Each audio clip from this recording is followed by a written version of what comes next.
Լուսարոտին շարունակում եմ։ Շնորհակալություն բոլոր նրանց, ովքեր որ վաղարոտից մեզ հետ են, եւ բոլոր նրանց, ովքեր որ նոր միացան մեզ, եւ բոլոր նրանց, ովքեր որ հանգիստ քնած են, որովհետեւ վայելում են իրենց արձակուրդը, դուք իրավունք ունեք։ Ու նախանձում եմ ձեզ, դուք ձեր տոմսերը գնել եք, գնացել եք Բալի, գնացել եք, չգիտեմ, հանգստանալու, ծով, ման, բավականին հավեսով վառվեք։ Ու լավ արմով, լավ արևայրուք ստանաք։ Նախանձների մեջ խոսում։ Լավ, գնացինք։ Հունիսի 19-ին ժամը 22:00 Ստանիսլավսկու անվան պետական ռուսական դրամատիկական թատրոնում Պրեմիերա Winehouse Էմի կյանքն անզուսպ մրցավազք է, երաժշտություն, սեր, կախվածություններ, բայց ամենամեծ կախվածությունը Բլեյքն է։ Այս ամենին եւ դրա բեմադրության մասին խոսենք մեր հյուրերի հետ։ Մեր հյուրերն են դերասանուհիներ Ջուլիետա Մարտիրոսյանը եւ Նարեկ Գրիգորյանը։ Բարի լույս։ Բարի լույս, բարի լույս, բարի առավոտ։ 9 դերասաններ, որոնցից 2-ը Բլեյքն են, չէ՞, լինելու, եւ 7 Էմի։ Լավ, բայց մի փոքր ավելի sense հետ գնանք։ Նախ ուզում եմ շնորհակալություն հայտնել Սուրենին Շահվերդյան, որ այս ներկայացման ռեժիսորին հնարավորություն է տվել սա բեմադրելու ու նույնիսկ փոքր ինչ դետալներին, մանրուքներին տեղյակ եմ, որ ինչն է հետաքրքիր ու գրավիչ, որ ներկայացումը լինելու է 30 հանդիսատեսի համար։ Այսինքն մի փոքր եթե դժվար չի կմանրամասնենք, եթե կարող ենք շակերտներ բացել, հա, այսինքն հանդիսատեսի հետ շատ լայն շփում է լինելու։ Այո, իրականում ներկայացումը նախ սկզբից եղել է մեր դիպլոմային աշխատանքը։ Դիպլոմային ներկայացման համար հրավիրել էինք ռեժիսորին Դավիթ Խալաթյան եւ ներկայացման հանձնումից հետո, արդեն քննությունից հետո մեր կուրս ղեկավ պարոն Շահվերդյանը, ինչի համար շատ շնորհակալ ենք, ներկայացումը մտցրեց թատրոնի խաղացանք եւ հնարավորություն ունեցանք խաղալու արդեն խաղացանկային ռեպերտուարում։ Ներկայացումը իսկապես 30 հոգու համար է, ինքը կամերայի ներկայացում է ստացվել ու մենք ունենք նույնիսկ փոքրիկ հատվածներ, հանդիսատեսին ենք ներգրավել ներկայացման մեջ, այնպես որ ինձ թվում է իրենց հետաքրքիր կլինի, նաև ավելի իրենց համար միգուցե նորություն լինի, այսինքն այդքան էլ մասնակցություն չունեն, բայց ինչ որ չափով ներգրաված են, այո, ներգրաված են։ Էմի կերպարը շատ շերտավոր է, որն էր առաջին զգացողությունը, երբ ծանոթացաք այդ պատմության հետ։ Պատմությանը ծանոթ էինք մինչև ներկայացումը մեր կուրսում բոլորը հետաքրքրված էին Էմի Winehouse, սիրել են մանկուց ու հենց մեր խմբի հետ երբ որ Դավիթը եկավ ասաց որ պետք է Էմի Winehouse-ի մասին բեմադրենք դոկումենտալ ժանրով, բոլորը շատ ուրախացանք ու ինչքանով որ գիտեինք Էմի Winehouse-ին, երևի եռակի այդքան մոտեցանք իր կերպարին, դոկումենտալ փաստավավերագրական ֆիլմեր, փաստեր նայելով, ուսումնասիրելով իր մասին, ավելի մոտեցանք իր կերպարին ու Մենք հանդիսատեսի առհասարակ մարդկանց կողմից մի փոքր կարծրացած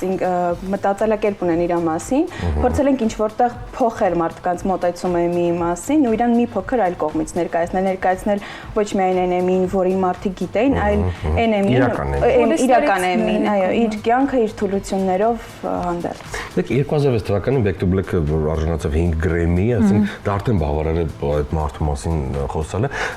Մենք եթերով շատ հաճախ խոսում ենք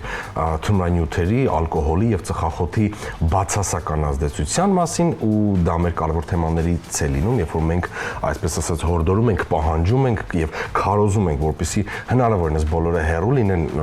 սպորտով զբաղվելով եւ այլն եւ այլն։ Այս ներկայացումը իմ կարծիքով շատերը միգուցե ասեն, «Բա ինչու ենք անդրադառնում Էմի Winehouse-ին, չէ՞ որ նա եղել է թմրամոլ եւ այլն եւ այլն եւ այլն»։ Նա ֆանտաստիկ տիպ է եղել իմ կարծիքով ու ըստ իս այս ներկայացումով նաեւ դուք ցույց եք տալու, թե ինչպես նա կործանեց նախ առաջին հերթին ինքն իրեն, կործանեց իր սերը, կործանեց իր տաղանդը, որ ես վստահ եմ, որ մենք հիմա Էմի Winehouse-ի մասին այնքան բան կարող էինք տեսնել եւ լսել, եթե նա ողջ լիներ մեզ հետ։ Որոնք են հիմնական գլխավոր թեմաները, հարցերը, որոնք բարձրացվում են ըստ ձեզ, այսինքն սեր, թե ինչպես կարելի է, չգիտեմ, կործանել ինքդ քեզ, որոնք են թեմաները։ Իրականում հենց թեմաներից մեկը դուք նշեցիք, ես շարունակեմ, հենց այդ թմրանյութերի վատ ազդեցությունն է, սկզբից մտավախություն ունեինք, որ միգուցե հանդիսատեսի կողմից այլ կերպ կընկալվի որպես պրոպագանդա, ու փորձերի ընթացքում անընդհատ մտածում ենք, ոնց այդ չանցնենք սահմանը այնպես, որ մարդիկ հասկանան, որ մենք ոչ թե պրոպագանդում ենք, այլ փորձում ենք ցույց տալ, թե նույնիսկ այդպիսի լեգենդար երգչուհու հետ թմրանյութերը ինչպես կարող են ազդել, եւ ռեժիսորի մոտեցումը ներկայացմամբ ու նաև սցենարի մեր դրամատուրգը Սարանեն Ալբանդյան, այնպես իրենք շատ զգույշ են, այսպես ասած, դիպչել այդ կետերին, որ հանդիսատեսը հակառակը ներկայացումից հետո ասում էին մենք ինքներս հասկացանք այդ ինչ վատ է ու բոլորը հետո ուզում էին նայեն Էմիի մասին ամեն ինչ, արդեն ովքեր ճանաչում էին Էմիին որպես դեր ասած թմրամոլ երգչուհու փորձում են իրան ուրիշ կողմից բացահայտել։ Մյուս գլխավոր կետը սերն է, իրականում մենք շատ հաճախ ասում ենք, որ սերը հիասքանչ է, սերը փրկում է եւ այլն, բայց Էմիի կյանքում սերը լրիվ հակառակ էֆեկտն է ունեցել եւ բայց փորձում ենք նաեւ Բլեյքին արդարացնել, ոչ թե արդարացնել, այլ չմեղադրել միայն Բլեյքին։ Իրականությունը ավելի շատ։ Հա, տալ երկուսի կողմից, այսինքն ոչ թե հենց Բլեյքն էր պատճառը, մեզ մոտ սերն էր, այն սերը, այն թունավոր սերը, որ իրենք ունեին, սերը կործանեց։ Իսկ մյուսը իհարկե դա Էմիի լեգենդ լինելու փաստն է, փորձում ենք ինչքան կարող ենք Էմիին ցույց տալ իր հրճակը իր ամբողջ աշխարհում, իրականում Հայաստանում այդքան էլ նրան չեն ճանաչում այնպես ինչպես ամբողջ աշխարհում, բայց երիտասարդների շրջանում Էմին բավականին սիրված է ու հենց երիտասարդների մոտ հետաքրքրություն է առաջացնում մեր ներկայացումը, բոլորը սպասում են, ուզում են դիտել։ Դուք մի փոքր չհամաձայնեք դες հետ, որովհետև միգուցե կլինի ինչ-որ սերունդ, որը որ ծանոթ չի կամ չի սիրում Էմիի գործերը, բայց մեծ ամուսնությունը իմ շրջապատում համենայն դեպս բոլորը գիտեն Էմիին եւ լսում են Էմիին։ Գիտեն Էմիին, բայց գիտեն ինչ-որ մակերեսորեն այդ կողմից գիտեն 1-2 երգ Էմիին, մենք էլ ծանոթ ենք Էմիին, բայց այնպես ինչպես ուսումնասիրեցինք ու ծանոթացանք իր հետ, այդպես չգիտեինք։ Իսկ որ տեսարանն է ամենաբարդը հուզական առումով եւ ինչու։ Հուզական առումով ամենաբարդը երևի մեր դերասանուհիներից մեկի Արաբաջան Մարինեի տեսարանն է, ամենավերջին տեսարանը, երբ որ Էմի Ուայնհաուսը արդեն չէ, դե չեմ բացում, բայց իր կյանքի վերջին շրջանն ենք ներկայացնում, թե ինքը ոնց է վերապրում այդ լավ, ես նաև հասկացել եմ, որ 7 Էմի է լինելու, այսինքն ուրախ, տխուր, երջանիկ Էմի, զայրացած Էմի, հաջողակ Էմի, պարտված Էմի, ճիշտ ենք։ Ավելի շատ մենք եկել ենք Բլեյքի հետ ծանոթությունից մինչև իր կործանումը ու բաժանել ենք իրեն 7 փուլի, 7 աղջիկ ենք, 7 փուլի ենք բաժանել։ Ես խաղում եմ օրինակ ծանոթ հենց ամենասկզբի տեսարանից։ Ու իրեն հենց այդպես է ցույց ենք տալիս այդ իր կործանարար կյանքը, թմրանյութերի ազդեցությունը, ինչպես նաև այդ սիրո կործանարար ազդեցությունը հենց այդ սկզբից մինչև վերջը ոնց է գնացել։ Բավականին sense Նաև մյուզիկա լինելու ընթացքում։ Այո, մենք երգելու եք, եթե չեմ սխալվում։ Այո, մենք երգելու ենք, ընթանի կատարմամբ երգելու ենք, նաև նպագելու ենք ներկայացման ժամանակ հնչելու են Էմիի երգերը, դե թե որոնք կգան հանդիսատեսը եւ կիմանան։ Բայց ձեր մեջ կան դերասանուհիներ, ովքեր, չգիտեմ, երգչուհու կրթություն ունեն կամ ունենք երգչուհիներ, ովքեր ունեն պրոֆեսիոնալ երաժշտական կրթություն եւ ունենք մնացածս արդեն թատերական ինստիտուտում են վոկալ անցել ենք եւ մեզ մոտ ստացվեց երգել, նույնիսկ ներկայացումից հետո մարդիկ ասում են ինչ զարմանալի է, որ բոլորը երգում են, որովհետեւ մենք բոլորով երգում ենք։ Back to Black երգը ով է երգում։ Սկսում եմ ես, շարունակում են աղջիկները։ Դու ո՞րն ես սիրում Էմի գործի, թե սխալ։ Բոլոր գործերը դե Back to Black-ը իր այո։ Իսկ մի հարց, ինչով է այս ներկայացումը տարբերվում այսօրվա թատերական առաջարկներից եւ ինչու հանդիսատեսը չպետք է այն բաց թողնի։ Մեր ներկայացման ֆորմատն է իրականում մի փոքր տարբերվում, նախ հենց այն, որ մենք խաղում ենք շատ քիչ հանդիսատեսի համար, կարելի ասել ինտերակտիվ ներկայացում է ու հանդիսատեսը իրեն զգում է ներկայացման մի մասը, բայց այդ մեր ներկայացումը դոկումենտալ դրամա է, այսինքն ընթացքում մենք նաև հանդիսատեսի հետ ենք շփվում,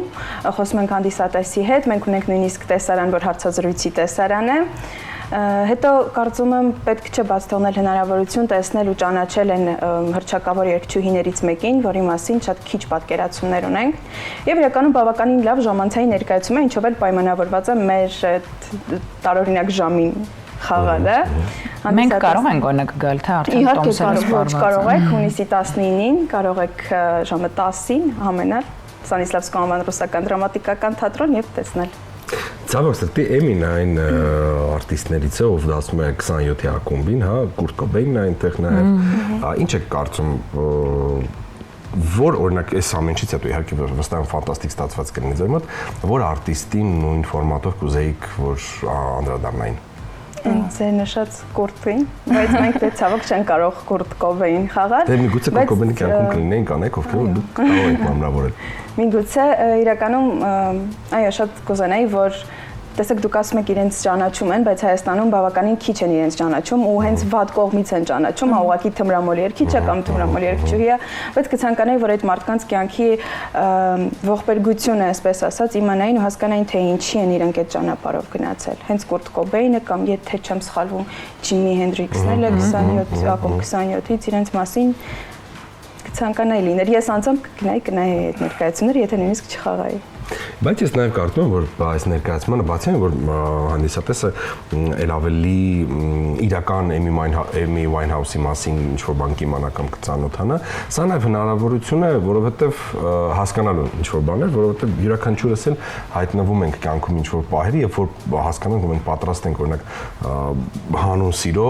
զոհաբերել ամեն բան բառեզմուն իմաստով ու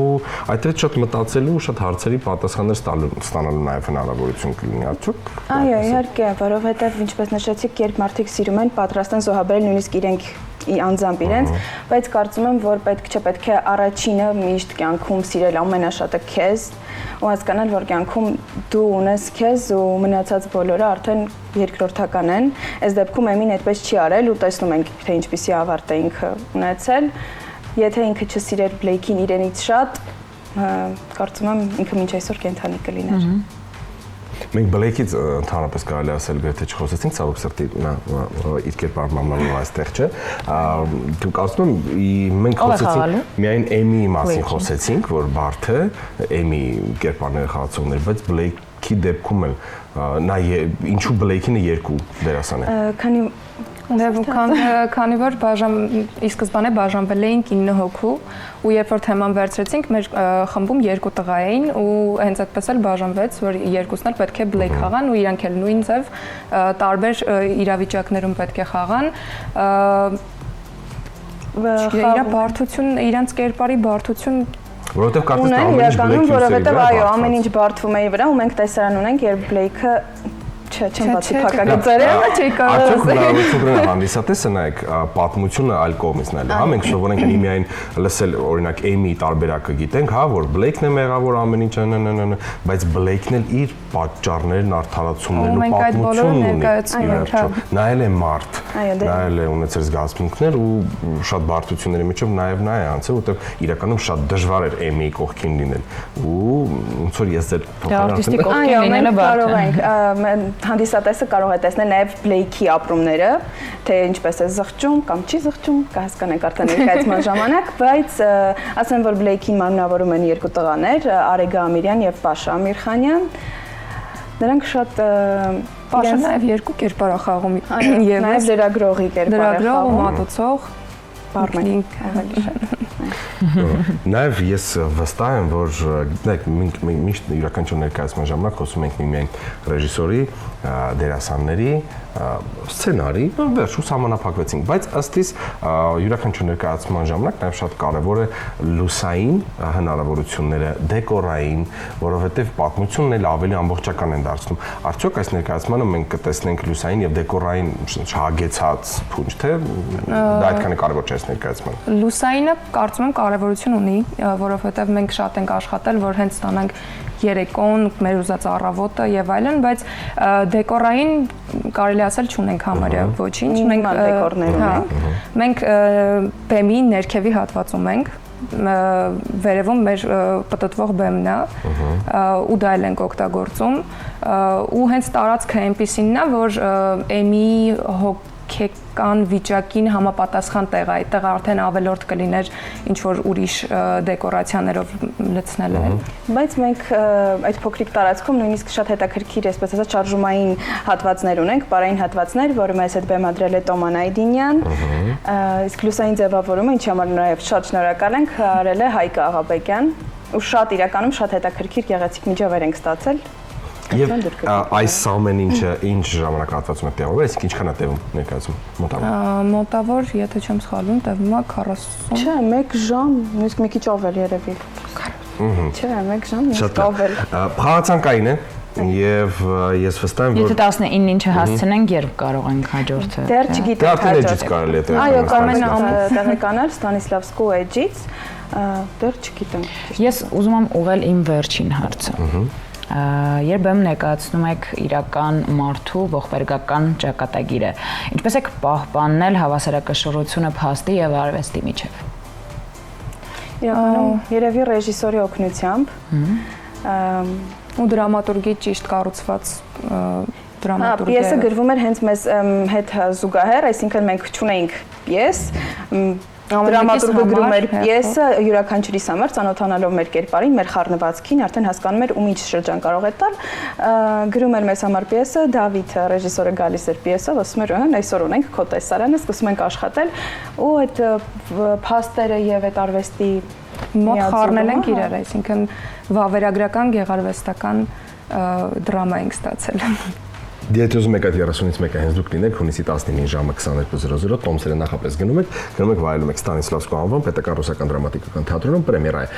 Winehouse, ֆանտաստիկ ներկայացում ու շատ հետաքրքիր։ Մենք որքան էլ փորձեցին շակերտներ բացել, ճիշտ է չստացվեց, դերասանուհիները ունեին այդ իրավունքը չխոսելու, լռելու։ Շնորհակալություն ձեզ։ Հաջողություն ենք ձեզ մաղթում։ Վստահ եմ, որ եթե հունիսի 19-ին էլ չհասցնեք, օրեր կլինեն, որ իմ կարծիքով պետք է գնալ, որովհետև շատ գրավիչ է, շատ հետաքրքիր է, ամանավանդ լեգենդար Էմի Վայնհաուսի մասին ենք մենք խոսում։ Մի կտոր կարաս տենց։ We always say goodbye, we words։ Այդքանը։ Սա լույս առավոտին էր, վրացեք կենտրոն հեռուստաընկերության հետ։ Ձեզ լավ։